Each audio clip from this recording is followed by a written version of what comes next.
নমস্কার সবাইকে।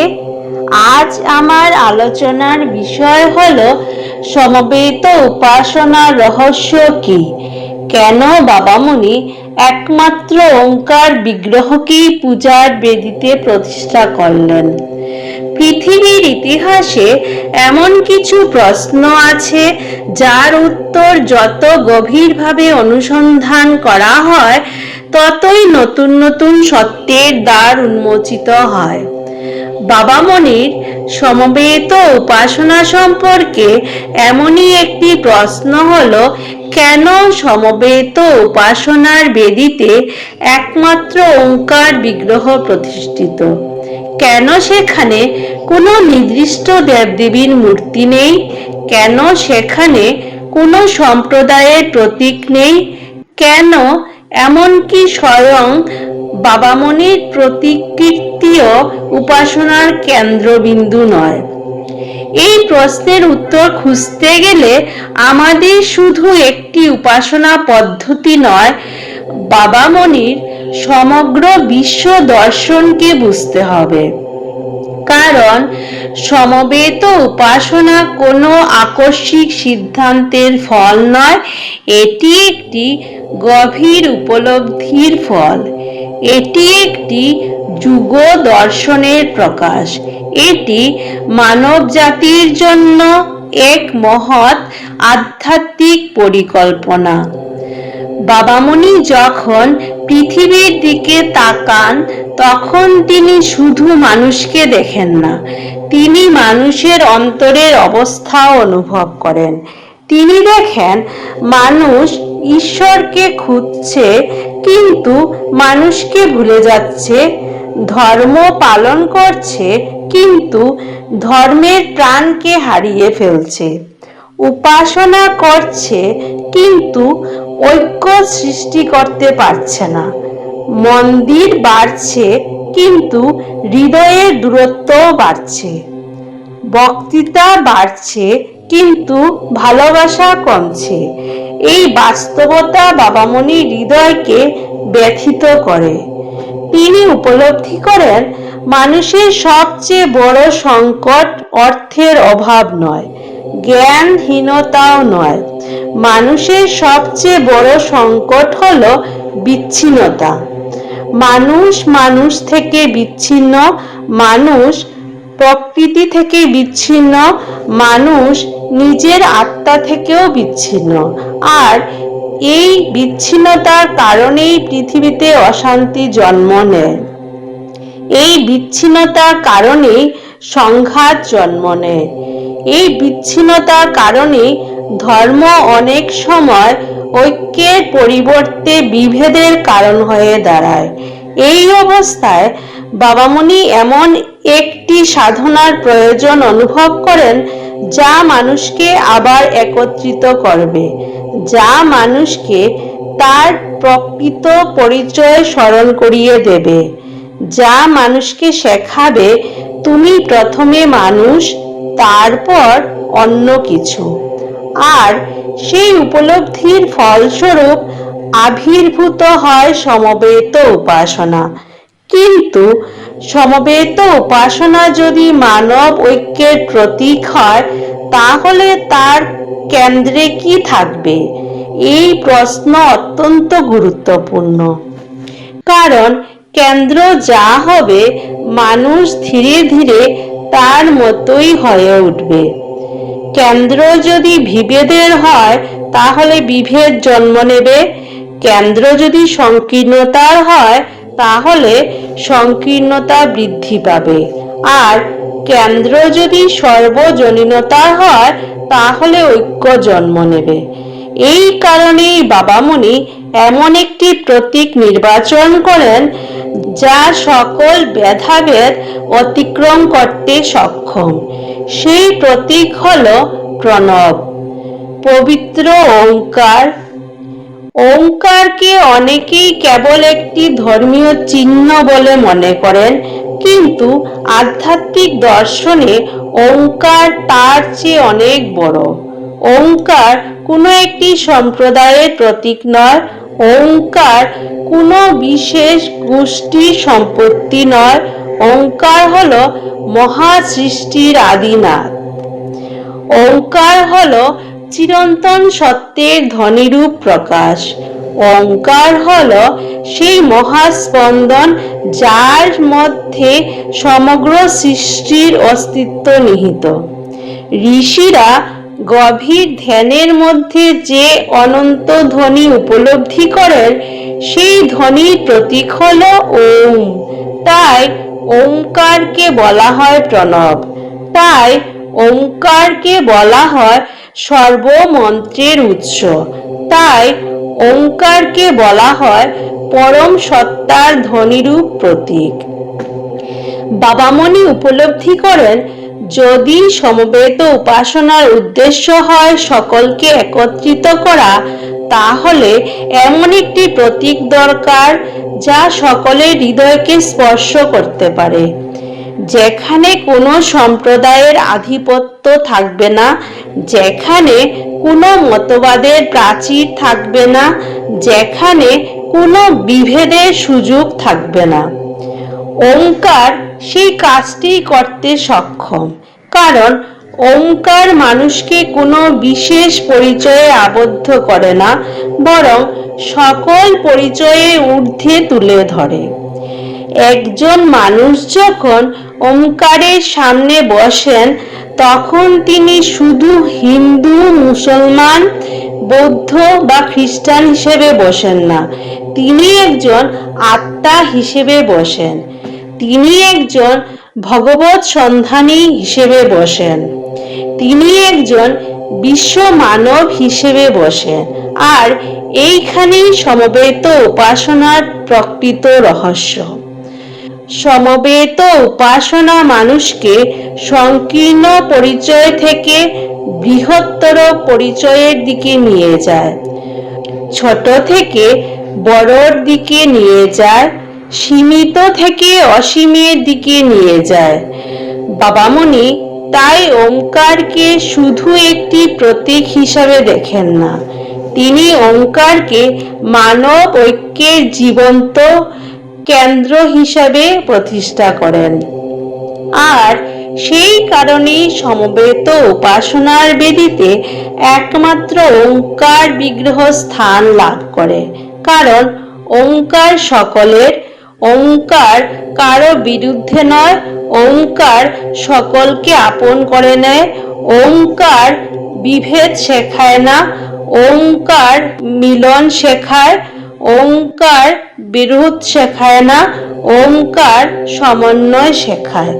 ওঙ্কার মানুষকে ছোট করে না, ওঙ্কার মানুষকে অসীমের দিকে আহ্বান জানায়। আর এই কারণেই বাবামণি সমবেত উপাসনার কেন্দ্রবিন্দু হয়ে ওঠে পবিত্র ওঙ্কার। যতই আমরা এই বিষয়টি নিয়ে চিন্তা করি, ততই আশ্চর্য হতে হয় বাবামণির সুদূর প্রসারী দৃষ্টিভঙ্গি দেখে। কারণ তিনি কেবল তার সমন্বয়ের কথা ভাবেননি, তিনি ভবিষ্যতের কথাও ভেবেছেন। তিনি জানতেন যুগ পরিবর্তিত হবে, সমাজ পরিবর্তিত হবে, মানুষের চিন্তাধারা পরিবর্তিত হবে, কিন্তু সত্য কখনো পরিবর্তিত হয় না। পরম সত্তা কখনো পরিবর্তিত হয় না। এই কারণেই তিনি কোনো ক্ষণস্থায়ী বিষয়কে সমবেত উপাসনার কেন্দ্রে স্থান দেননি। তিনি স্থান দিয়েছেন চিরন্তনকে। তিনি স্থান দিয়েছেন সেই মহাসত্যের প্রতীককে, যা যুগে যুগে কালে কালে সকল মানুষের কাছে সমানভাবে গ্রহণযোগ্য হয়ে থাকবে। ওঙ্কার বিগ্রহের দিকে তাকালে আমরা শুধু একটি প্রতীক দেখি না, আমরা দেখতে পাই এক মহাদর্শন, এক মহান আহ্বান, এক নীরব বিপ্লব। যে বিপ্লব অস্ত্র দিয়ে নয়, ভালোবাসা দিয়ে সংঘটিত হয়। যে বিপ্লব সংঘাত সৃষ্টি করে না, বরং সংঘাতের অবসান ঘটায়। যে বিপ্লব মানুষকে অন্যের বিরুদ্ধে দাঁড় করায় না, বরং মানুষকে মানুষের পাশে দাঁড়াতে শেখায়। বাবামণি উপলব্ধি করেন যে পৃথিবীকে পরিবর্তন করতে হলে প্রথমে মানুষের হৃদয়কে পরিবর্তন করতে হবে, আর হৃদয়ের পরিবর্তন জোর করে আনা যায় না, তা আসে উপলব্ধির মাধ্যমে, তা আসে সাধনার মাধ্যমে, তা আসে সমবেত প্রার্থনার মাধ্যমে। যখন শত শত মানুষ একসঙ্গে বসে ওঙ্কার বিগ্রহের সামনে প্রার্থনা করে, তখন সেখানে শুধু শব্দ উচ্চারিত হয় না, সেখানে এক অদৃশ্য চেতনা সঞ্চার হয়, সেখানে অসংখ্য হৃদয়ের স্পন্দন এক সুরে মিলিত হয়, সেখানে ব্যক্তিগত কামনা বাসনা ধীরে ধীরে ক্ষীণ হয়ে আসে, সেখানে জন্ম নেয় বৃহত্তর চিন্তা, বৃহত্তর ভালোবাসা, বৃহত্তর দায়িত্ববোধ। সেই মুহূর্তে মানুষ শুধু নিজের কথা ভাবে না, সে পৃথিবীর কথা ভাবে, সে সমাজের কথা ভাবে, সে মানব জাতির কথা ভাবে। আর এই পরিবর্তনই ছিল বাবামণির উদ্দেশ্য। তিনি শুধু উপাসক তৈরি করতে চাননি, তিনি মানুষ তৈরি করতে চেয়েছেন। তিনি শুধু ভক্ত তৈরি করতে চাননি, তিনি আদর্শবান, চরিত্রবান, বিশ্বপ্রেমিক মানুষ গড়ে তুলতে চেয়েছেন। আর সেই মহান উদ্দেশ্যের কেন্দ্রেই প্রতিষ্ঠিত হয়েছে ওঙ্কার বিগ্রহ। একটি বিষয় বিশেষভাবে স্মরণীয়, বাবামণি কখনো বিভেদের প্রতীক প্রতিষ্ঠা করেননি, তিনি প্রতিষ্ঠা করেছেন মিলনের প্রতীক, তিনি প্রতিষ্ঠা করেছেন ঐক্যের প্রতীক, তিনি প্রতিষ্ঠা করেছেন সেই প্রতীক যার সামনে দাঁড়িয়ে সকল মানুষ নিজেকে একই পরমপিতার সন্তান বলে অনুভব করতে পারে।